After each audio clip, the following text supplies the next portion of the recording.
in Studio 2 with Ray from Black Rose Records and the magnanimous Oshi from Guest List. How are we doing? I'm good, thanks. How are you all? Great, doing great. Okay, let's go. So the first topic for discussion is the situation in Libya. So before 2011, Libya actually had the highest human development index in Africa. Since Gaddafi was overthrown, it's completely gone to pieces. So do we think that this is all about oil? Yes, I do think it's about oil. It's also about control. And it's also about, I believe, what Gaddafi's plans were. I mean, he wanted to get rid of the dollar and to trade oil in gold and to have one currency for the whole of Africa. And I think anything that is going to unite Africa in that sense will destabilize the West, and the West will do anything to prevent it. Yeah, absolutely. I mean, there's obviously a power vacuum there since Gaddafi was taken out. And what I really do care about is the fact that Libya has been given millions from Europe to stop the flow of African migrants to the UK.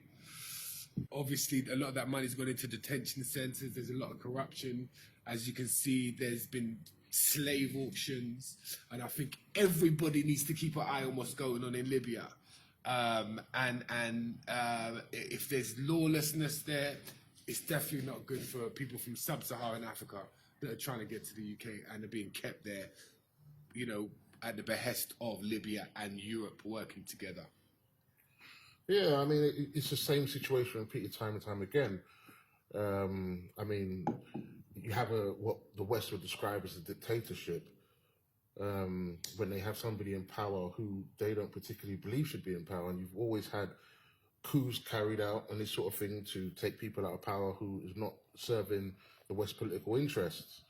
But anytime those dictators are removed from their positions, it always destabilizes the country. This has happened in Iraq, it's now happening in Libya, and it's happened in various other countries over the world. The types of laws and the legitimacies in the country just seem to go to pieces when these dictators go out, and these foreign governments are put in and the people haven't elected for them. A lot of the time it's the military who are running the country, and they are bowing sort of to the requests of Western governments, and the people, it doesn't serve the people.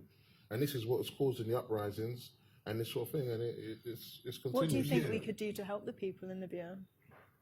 Well, we can guarantee that whatever the West is talking about, the Libyan people are the last people that are being cared about. Onto the Yellow Vest protests. So they're primarily anti-government protests, right? And we haven't been seeing that in the mainstream media, at least I haven't. It's like there's a media blackout. I mean, have you seen that crazy footage? Let's take a look. You can see here the police going absolutely crazy. And you'd think that if this type of thing was going on in London, you'd hope it would be on the news all across the world. But we see none of this. Yeah, constant censorship, isn't it? Again, it's what serves the purpose of the political agenda, and if it doesn't, we don't tend to hear about it. Unless you're going to go and seek independent news channels such as this, there is media censorship and a media blackout on issues such as this Yellow Vest protest. Yeah, I suppose it shows that people do have people power. You know, there are 1 million people turning out week after week in France. They're holding torches on fire like it's crazy. Yeah, I feel you. And it's not just like a few crusties out there. You know, you've seen the teachers joining the protest. Lawyers. You've seen the lawyers joining the protest. We can look at the French and we can say, hey, these guys, they bring about change. You know, they go out there, they don't take bullshit. Yeah, and over here, what are we doing? We're complaining that those Extinction Rebellion people are messing up our way to work. That's what we're doing. But out there, they're protesting for their pensions. They're protesting for no fuel taxes. They're protesting against other economic reforms that are not conducive to the people. And against government corruption. And against government corruption. You know, so, you know, we can take a leaf out of their books. Yeah, definitely. It'd be good to see people protesting more, but the thing is... Vive la France. Excuse me. Yeah, yeah. But which is why what I think Extinction Rebellion is doing is very good, because what they're doing is taking it a step further and saying, yeah, we're not just going to walk up and That's down it. with a couple of placards. We're going to stop you going to work. You cause disruption. And we're going to cause a bit of disruption, but we're just going to make you think, and we need change now. You know, that is the line that we should all be taking.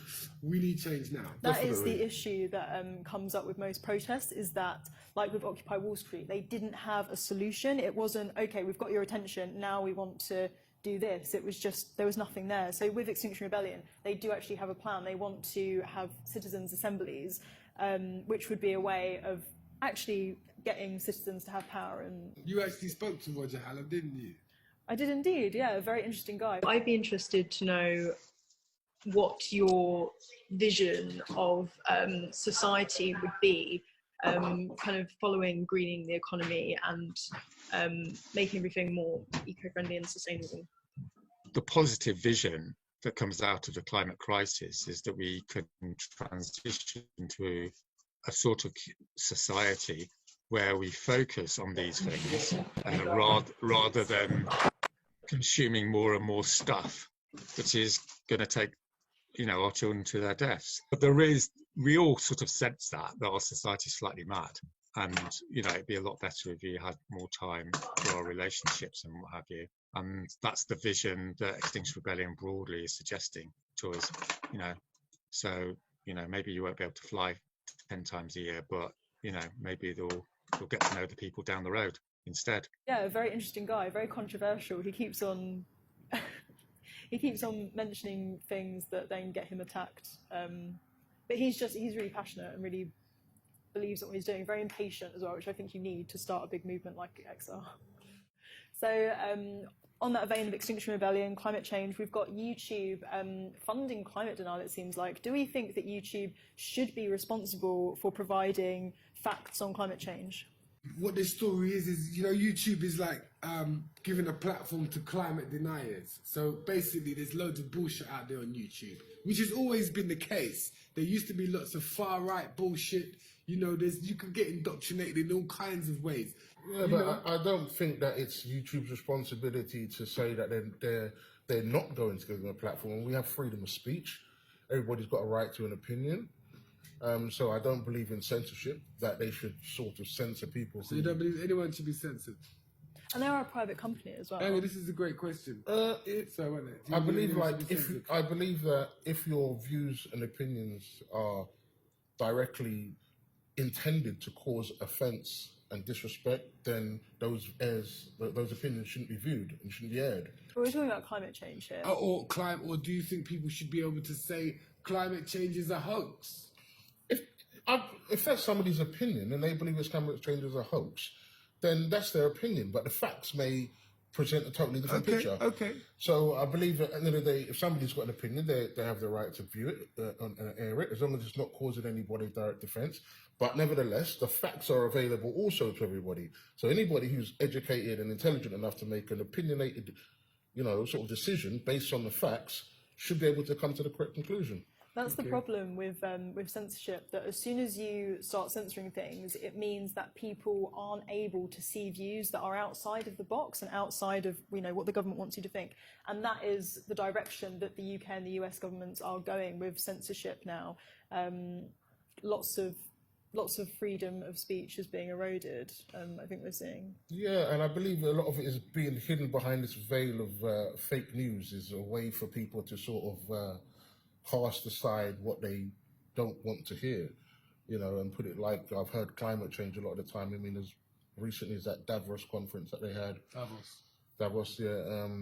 President Trump said that, let's not believe in the sort of the prophets of doom and it's all fake news. But yeah, I don't think it's YouTube's responsibility to say that they're not going to give a platform to anybody, because we're in a democratic free country. But I would say similarly to Donald Trump saying, don't listen to the prophets of doom, him as the American president has a responsibility to the human race to tell everybody to worry about the millions of species we are losing and the dramatic threat to all humankind. So It's maybe not about worrying, is it? It's more about actually thinking taking about it, responsibility, accepting it, and making taking plans. responsibility Yeah, for it.